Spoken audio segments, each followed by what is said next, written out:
Up next in the broadcast, North Korean leader Kim Jong-un is a no-show at yet another high-profile event for the regime, which makes it over a month since he's been seen publicly. The South Korean government says not to put much stock into the rumor mills.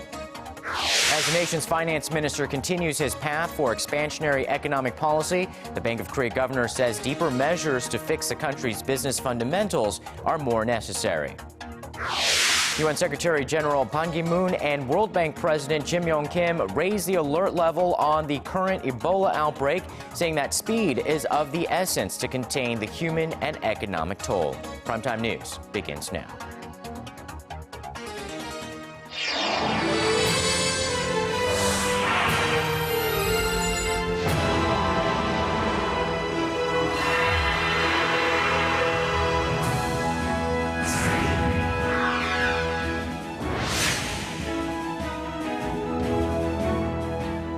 Welcome to the end of the week. You're watching Primetime News live from Seoul. I'm Sean Lim. And I'm Kang Chery. Thanks so much for joining us tonight. The two Koreas exchanged machine gun fire this Friday afternoon over balloons that were carrying anti-Pyongyang leaflets sent by South Korean activists. The South Korean military says it's cautiously monitoring the North's moves, and analysts believe Pyongyang may be jockeying for position ahead of the upcoming inter-Korean talks. Kim Jong-un has our top story. Several rounds of shots were heard from north of the inter-Korean border Friday afternoon. This, a couple of hours after South Korean activists flew some 200,000 anti-Pyongyang leaflets across the border. South Korea's Joint Chiefs of Staff says its forces fired back with 40 rounds from K-6 machine guns after discovering North Korean machine gun bullets south of the border. North Korea had warned against these leaflets carrying messages against the North Korean regime. North Korea did warn of its retaliation just a day before, that is, if Seoul did not stop a civic group from floating the leaflets. If the South Korean authorities allow the leaflet scattering operation, North-South relations will again be pushed to an uncontrollable catastrophe, and Seoul will have to bear the responsibility. South Korea's Unification Ministry says it's asked the activists to scrap the plan against the backdrop of possible improvement in inter-Korean ties with pending high-level talks between the two sides. However, Seoul's stance has been that it has no legal grounds to stop the group's campaign. This adds to the inter-Korean border tensions freshly heightened since a maritime skirmish earlier this week. North Korea watchers say the latest incidents can be seen as Pyongyang's move to take better positioning ahead of planned high-level inter-Korean talks. Kim Jong-un, Arirang News. And staying with North Korea, rumors are brewing over Kim Jong-un's whereabouts. So today, he missed one of the regime's biggest celebrations for the ruling Workers' Party in North Korea, remaining out of the public eye for over a month now. Connie Kim has more. It was a no-show for the North Korean leader Kim Jong-un at one of the most important political events, the founding of the ruling Workers' Party. Kim's name was absent from a list of party officials who paid tribute to the late leaders Kim Il-sung and Kim Jong-il at the Kumsusan Palace of the Sun on this Friday. The young leader was previously spotted with a limp and last seen at a concert on September 3rd.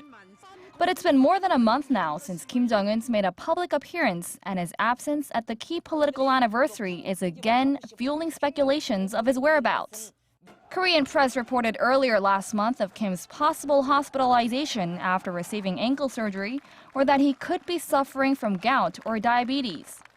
And with Kim's prolonged absence, the hunches are becoming more elaborate, with the latest pointed to Kim dealing with a speaking disorder due to a stroke.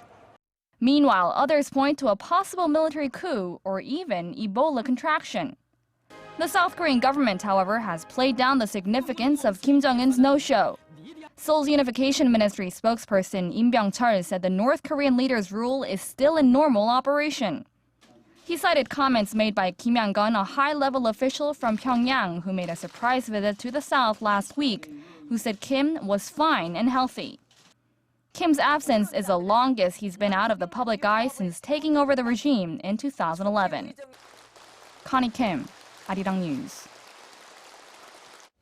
And amid growing criticisms over North Korea's human rights record, North Korea says it's presenting its own draft on its human rights conditions to the United Nations. In a letter sent to all other 192 UN member states, North Korea also defended its human rights conditions while boasting its free compulsory education and medical care. While whether Pyongyang will actually present its own draft remains a question, the version by the United Union and European Union, that is, and Japan will be put to a vote in the coming weeks. The European draft recommends this issue to be referred to the International Criminal Court for Crimes Against Humanity. A former senior U.S. diplomat says the U.S. is open to different forms of dialogue, but that doesn't mean its North Korea policy will change. James Kelly, former Assistant Secretary for East Asian Affairs, added there is a reason why Pyongyang is turning to Seoul a lot more these days. Our Hwang Sung-hee has this exclusive interview. It's interesting that with all the divisions in the American Congress, for example, they are unanimous on not wanting to give any money to North Korea. And as we've seen historically, when North Korea can't get anybody else to give them good things, they turn to their South Korean brothers. And this is good news, because any resolution of this issue is going to be done by Koreans on the Korean Peninsula, and not by Americans and not by Chinese. Now that China is sort of taking a bigger role in the international sanctions against the North, and it's also becoming pretty close with South Korea, do you think that Pyongyang would want to come back to the six-party talks, knowing that it might be outnumbered? North Korea has never wanted the six-party talks. Certainly at the early stages, it was much more of a 5+1. And when you really get into the issues, all five parties, not including North Korea, all five parties want a denuclearization of weapons on the Korean Peninsula. But I would say that the six-party talks was really the first time that South Korea had a prominent and equal position to everyone else. Based on your experience as a chief U.S. envoy to North Korea, you've led numerous nuclear talks. Do you think it's ever possible for North Korea to fully give up its nuclear program, or have we come too far to hope for that? It's possible, but it's not very likely. The nuclear program has benefits that have nothing to do with nuclear weapons or military deterrence or anything else. It is a vehicle that gets North Korea, that would otherwise be one of the more impoverished countries of the whole world, attention on the international stage that it couldn't get any other way. But I see the nuclear weapons question and the whole question of North Korea's isolation and its economic self-isolation from the rest of the world as very closely related problems. And so when you take care of one set of these problems, the others are going to become easier. If North Korea becomes seriously involved in world trade and interactions with other countries, it's going to be less interested in boasting about nuclear weapons that it may or may not have. Thank you, Mr. Kelly, for your time today. You're welcome. Thank you. Pleasure to be here. The Japanese government reportedly believes it'll be difficult to come up with a breakthrough policy to resolve the issue of its wartime sexual enslavement.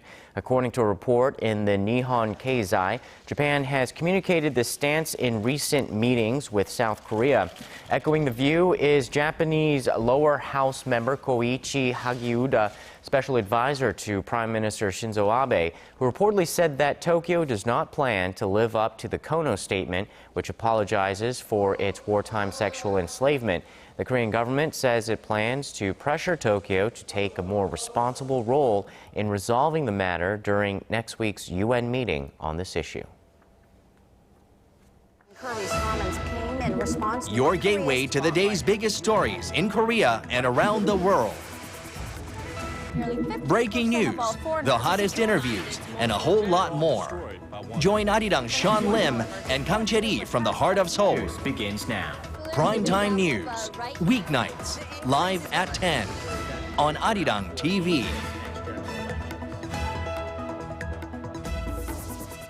Finance Minister Choi Kyung-hwan and Bank of Korea Governor Lee Ju-yeol are both in Washington attending the IMF and World Bank meetings in the United States. And experts are sensing a very subtle difference in how these Korea's top two financial chiefs think the recovery for the Korean economy should play out. Our Kim Jong-un has more. Bank of Korea Governor Lee Ju-yeol said Thursday in Washington that lowering the country's main interest rate could not go so far as to induce economic growth on its own, suggesting that other measures will be needed. A rate cut could actually increase the country's debt in the long term, ultimately constraining domestic demand, since the policy would induce households and businesses to spend more despite their growing debt. Instead, Governor Lee highlighted the need to prioritize structural changes over monetary policies to bridge the gap between the manufacturing and service sectors and between large conglomerates and small and mid-sized companies. His comments come amid mounting pressure on the central bank to lower the country's benchmark interest rate from the current 2.25%, which was lowered 0.25 percentage point in August. The economic team, led by Finance Minister Choi Kyung-won, has called for stimulus measures to raise billions of US dollars of capital for its expansionary policies to boost economic growth. An economist from the Korea Institute of Finance says pursuing such aggressive policies without dealing with structural problems will lead to a similar case like Japan. Japan didn't address its structural problems while pursuing expansionary policies that work only for a short period of time. Its interest rate is currently near zero, while the country's debt expanded to a level that it can't handle. The Bank of Korea is expected to make a decision on the rate next Wednesday. Meanwhile, there are differences of opinion on how the Korean economy is doing. Finance Minister Choi Kyung-won says the economy will grow to the upper 3% range this year, while the BOK scaled back its previous projection to the mid 3% range. Kim Jong-un, Arirang News. We can see the impact of the ever-advancing technology in every aspect of our daily lives, and one example of that is in the way that we listen to music. Long gone are the days that you had to wait for CDs to come out, and that's great for music lovers, but for artists, it does have its pros and cons. Our Shin Se-min tells us more. Downloading and streaming services have given music lovers unlimited access to their favorite albums, but for the artists themselves, the technology is a double-edged sword. Four-time Grammy Award-winning record engineer Jimmy Douglas says the shift has made it much more difficult for musicians and record companies to generate profits. Even though we seem to have entered a new age where the record companies don't quite have the same hold, now the money's gotten away, and now the streaming people have hold of the money. So what happens, the little guy gets totally pushed out of the way, and the big guy is now making more money, which is great for them, but it's just not equitable. And while the effects of the fast-changing nature of technology has had negative effects, musicians have also used it to their advantage for free publicity. And sometimes it even leads to contracts with actual record labels. Such was the case with Eastern Sidekick, a Korean indie rock band.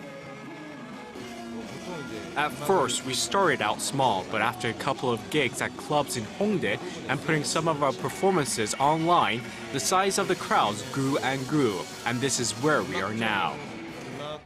Count business manager Eric Sussman among those who have benefited from the changing times.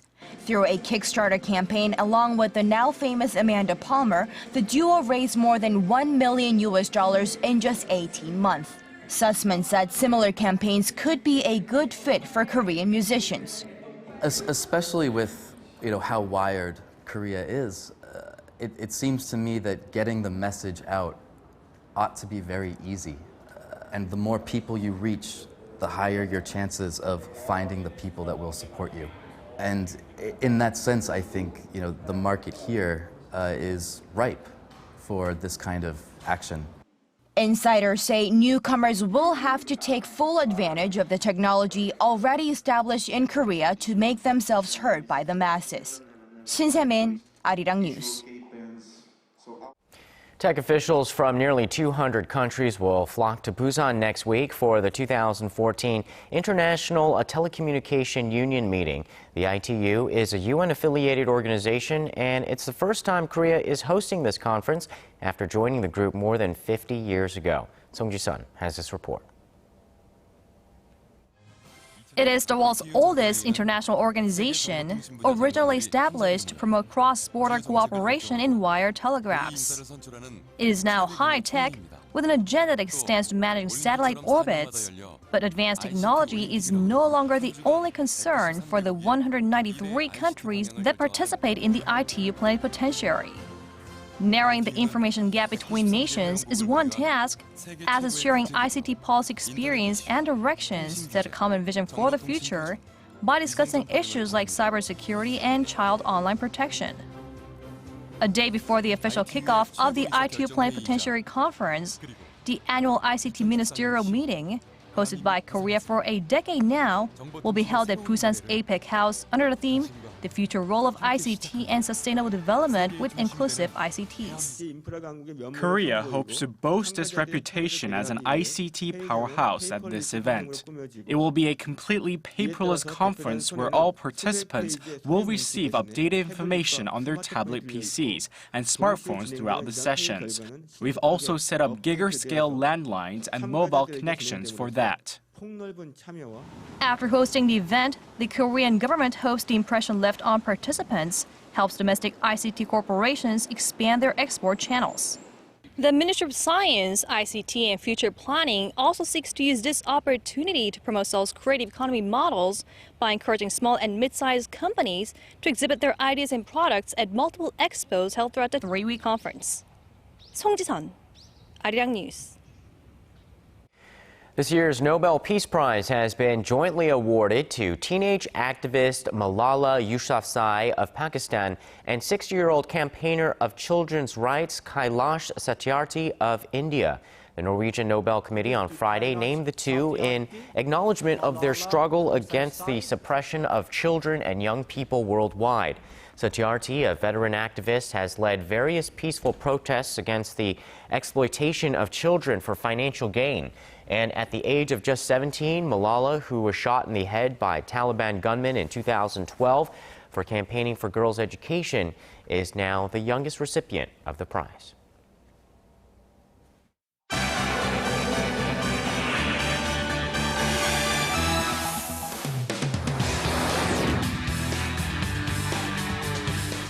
Amid growing fears of the deadly Ebola virus, top leaders from international groups are raising their collective voice to quickly combat this outbreak. With more, we turn to Paul Yee at the News Center. Paul, the United Nations has been one of the most vocal organizations on this health crisis. What are they saying now? Well, in the latest call to action, UN Secretary General Ban Ki-moon said there needs to be a 20-fold surge in international aid to deal with the epidemic. Dr. Tom Frieden, the director of the U.S. Centers for Disease Control and Prevention, echoed the sentiment. He stressed the epidemic was changing every day and that speed was the most important factor. I will say that in the 30 years I've been working in public health, the only thing like this has been AIDS. And we have to work now so that this is not the world's next AIDS. The leaders were speaking at a global summit in Washington on Thursday. The WHO says nearly 4,000 people have died in the current Ebola outbreak since the beginning of this year. And in Hong Kong, thousands of pro-democracy demonstrators are rallying in the city's financial district after government talks fell through. The meeting between student leaders and Hong Kong officials was set to kick off earlier today, but was called off, with each side blaming the other for being insincere. Activists are hoping for another massive turnout tonight as they continue to push for fully democratic elections. Only through gathering more people and gathering the power, we could show the government that Hong Kong people will not give up, and we will keep putting pressure on the government unless the government gives any concrete proposal on solving the constitutional issue. Meanwhile, Hong Kong's chief executive CY Leung is under fire over allegations of bribery after he reportedly accepted more than $6 million from an Australian company. Leung's office has denied any wrongdoing. And staying in China, heavy clouds of smog have blanketed the capital city of Beijing, raising health concerns from local residents. Authorities issued an orange alert on Thursday, the second highest warning for air pollution in the country. The U.S. Embassy there measured the most toxic form of the air pollution at over 300 micrograms per cubic meter, which is considered hazardous. Weather officials say a cold front and stronger winds are forecast for Saturday, which should help disperse the smog that's covered large parts of northern China. And finally, Facebook's founder and CEO Mark Zuckerberg says he has no immediate plans to monetize the world's largest messaging service, WhatsApp. His remarks came after the final acquisition price for the app rose to roughly $22 billion on Monday. Despite the high cost, Zuckerberg said the focus was on the long-term success of the company. I think that the market for WhatsApp should be in the billions, right? Definitely more than 1 billion people. We should be able to connect using WhatsApp in the next few years. We already have one good core business at Facebook. Zuckerberg was speaking at a technology summit on Thursday in India ahead of his meeting with Prime Minister Narendra Modi on Friday. And that wraps up our look at international stories making headlines around the world. I'll see you back here next week.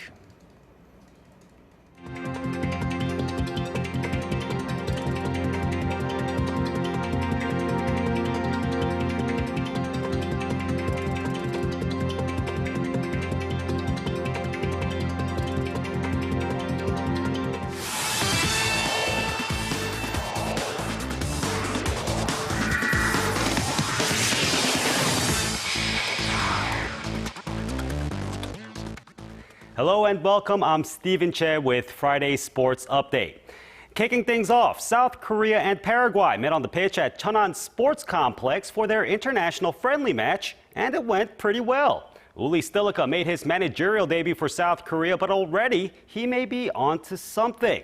Opting out of using traditional forwards like new call-up Kim Seung-dae or veteran Lee Dong-guk to start, it surprisingly paid off in the first half as Kim Min-woo and Nam Tae-hee scored. Now in the second half, Son Heung-min made some flashy plays for Korea while Paraguay sees a drop in pace, but no goals there, and South Korea got the win 2-0. And now to the KBO. The league announced that the Korean series starts November 4th, but before that, it's Friday's top game. The NC Dinos took on the Lotte Giants. NC's Charlie Shrek goes up against Lotte's Shane Yumin. Now no runs until the third inning when NC's Lee Ho-jun, he smacks the 3-run shot. It becomes 5-0 in a hurry. And it becomes a clinic as Giants starter Yumin, he's pulled after giving up 2 more in the 5th inning. And later, Kwon Hee-dong, he homers in the 6th inning. And after that, Cho Young-hoon, he hits one in the 7th inning. And NC runs away with this one, 12-0. And in Friday's other matchup, Tusan currently leads Hanwha 7-3 in the bottom of the 9th inning. Now more baseball, this time over to the MLB postseason. The League Championship Series are set to get going for who'll take home the American and National League pennants. Action kicks off at 8 p.m. Friday in Baltimore. That's 9 a.m. here in Korea on Saturday for Game 1 of the ALCS. The Orioles host the newly resurgent Kansas City Royals for a chance to play in the World Series. Meanwhile, the NL gets going in the next evening in St. Louis, where the Cardinals will make their homestand against the San Francisco Giants. Now shifting our focus to golf, there are a couple of things to look at here. Now we tee off at the first PGA event of the 2014-15 season. South Korean Bae Sang-moon is tied for first at the Fries.com Open after surging on the back nine on the first round.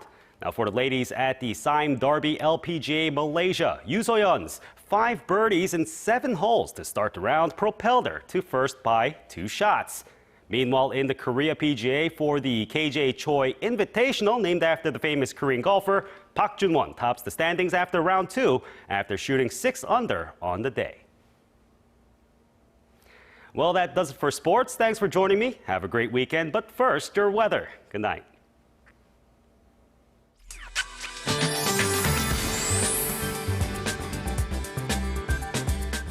Hope your week is coming along well. Welcome. I'm Kim Bo-kyung with your weather updates. Today was a late summer-like autumn day, and daytime highs in most regions rose about 5 degrees above the seasonal average under clear skies. But numbers will drop into the low teens as the night progresses, and not all areas got to enjoy the sunshine as it's been raining along the eastern coast as an indirect effect of Typhoon Pungpung. Looking ahead to the weekend, we'll continue to enjoy warm temperatures along with strong winds on Saturday. Also, showers are in store down south on Monday, which should gradually clear up by Monday. Moving on to Saturday's readings, Seoul will mix it to 27, Gwangju 28, Busan 23. On to other regions. Daejeon reaches 26, Jeju will be at 23, Dokdo 20. That does it for now. Have a wonderful weekend. I'll see you later. Good night. And that's Primetime News for this Friday. I'm Sean Lim. Enjoy your weekend. And I'm Kang Chery. We'll see you soon.